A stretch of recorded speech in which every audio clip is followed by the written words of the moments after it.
কিমান নিৰ্দয় হলে এগৰাকী মাতৃয়ে নিজৰ সন্তানক পেলাই দিব পাৰে কিমান নিৰ্দয় হলে কিমান পাহান হলে এগৰাকী মাতৃয়ে নিজৰ সত্যসাত শিশুটিক নিজৰ সত্যসাত কন্যা শিশুটিক পলিথিনত বান্ধি পেলাই দিব পাৰে আৰু সেই ঘটনা সংঘটিত হৈছে মানৱ সমাজক লজ্জানত কৰা এই ঘটনা সংঘটিত হৈছে কলকাছিয়াৰ তাপেশ্বৰা গাঁৱত আৰু এইবাৰ এগৰাকী পাহান মাতৃয়ে নিজৰে সন্তানক নিজৰে সত্যসাত সন্তানক এইদৰে পলিথিনত বান্ধি পেলাই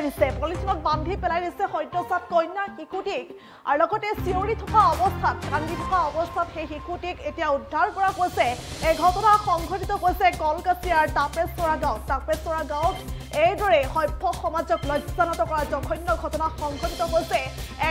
এগৰাকী পাখান মাতৃৰ এই ঘটনাই এতিয়া সকলোকে ভবাই তুলিছে এগৰাকী পাখান মাতৃয়ে সদ্যজাত কন্যা শিশুটিক এইদৰে পলিথিনত বান্ধি পেলাই দিয়া ঘটনা পোহৰলৈ আহিছে আৰু এই ঘটনা কলকাছিয়াৰ তাপেশ্বৰা গাঁৱত সংঘটিত হৈছে গাঁওখনৰ আহমদ আলীৰ বাৰীৰ পাছত উদ্ধাৰ হৈছে আহমদ আলী নামৰ এজন লোকৰ বাৰীৰ পাছত উদ্ধাৰ হৈছে পলিথিনত বান্ধি থোৱা অৱস্থাত উদ্ধাৰ হৈছে তেজেৰে লুতুৰি পুতুৰি অৱস্থাত উদ্ধাৰ হৈছে এগৰাকী সত্যসাত কন্যা শিশু সত্যসাত এটি শিশুৰ উদ্ধাৰ হৈছে আৰু শিশুটিয়ে কান্দি আছিল আৰু কান্দি থকা শব্দ শুনি সেই যেতিয়া পলিথিন খুলি চাইছিল সেই পলিথিন খুলি চোৱাৰ পাছতে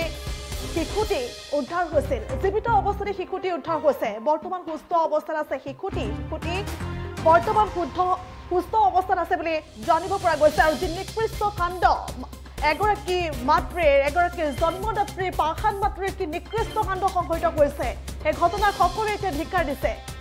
আৰু লগতে এই ঘটনা কলকাছিয়াৰ তাপেশ্বৰা গাঁৱত সংঘটিত হৈছে পুনৰ উল্লেখ কৰিছো গাঁওখনৰ আহমদ আলী নামৰ এজন লোকৰ বাৰীৰ পাছত এইদৰে এটা পলিথিনত বান্ধি থোৱা অৱস্থাত এটি সদ্যজাত শিশু উদ্ধাৰ হৈছে আৰু কান্দি থকা বাবে আচলতে সেই পলিথিন খুলি চাইছিল গাঁৱৰ ৰাইজে তাৰ পাছতে শিশুটি উদ্ধাৰ হৈছে বুলি জানিব পৰা গৈছে আৰু সেই পাখান মাতৃৰ যি নিকৃষ্ট কাণ্ড সেই কাণ্ডক এতিয়া সকলোৱে ধিক্কাৰ দিছে এইদৰে জীৱশ্ৰেষ্ঠৰ এই নিকৃষ্ট কাণ্ডই এতিয়া চাঞ্চল্যৰ সৃষ্টি কৰিছে অঞ্চলজুৰি কলকাছিয়াৰ তাপেশ্বৰা গাঁৱত এই কাণ্ড সংঘটিত হৈছে মুহূৰ্তত ভাষ্য আছে আগবঢ়াইছে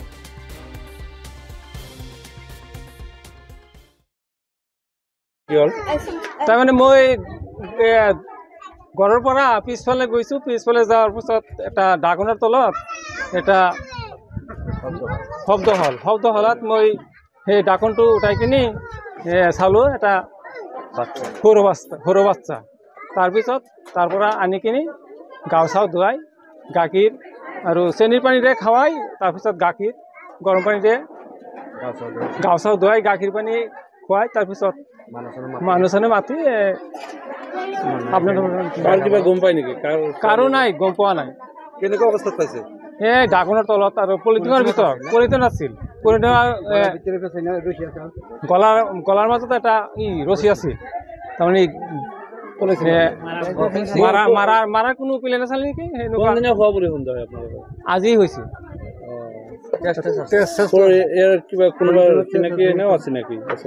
চিনাকি তো গমেই নাপাওঁ কি কৰিব ছোৱালীজনী এতিয়া পালিম আপুনি নিজে ৰাখিব না মোৰ ছোৱালী 12 বছৰ যাৰ বিয়া হৈছে তাৰে কন্যা ছোৱালী একো হোৱা নাই তেওঁলোকে ল'ব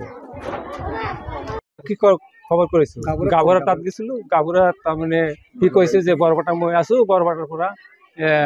থানাত ফোন কৰিছোঁ যি হয় তোমালোকে তাক যি কৰিব লাগে কৰা যত্ন যিখিনি কৰিব লাগে কৰা থানাৰ পৰা পুলিচ আহিব নাহিব এইটো গাভৰুৱাই গম পাব মোৰ লগত একো হোৱা নাই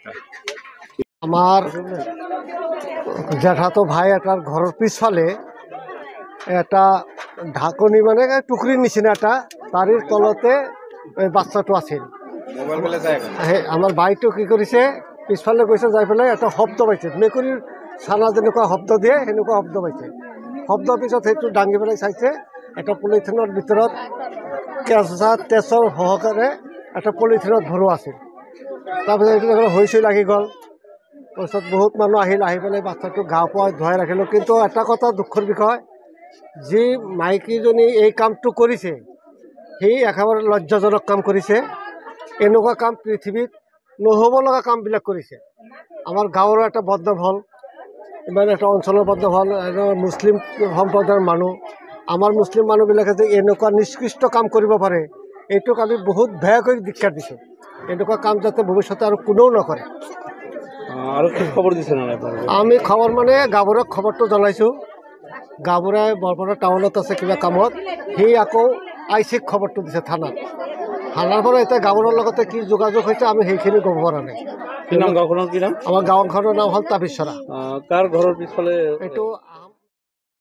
যিকোনো খবৰৰ বাবে যোগাযোগ কৰক 7099017330 লগতে 7099017110 নম্বৰত।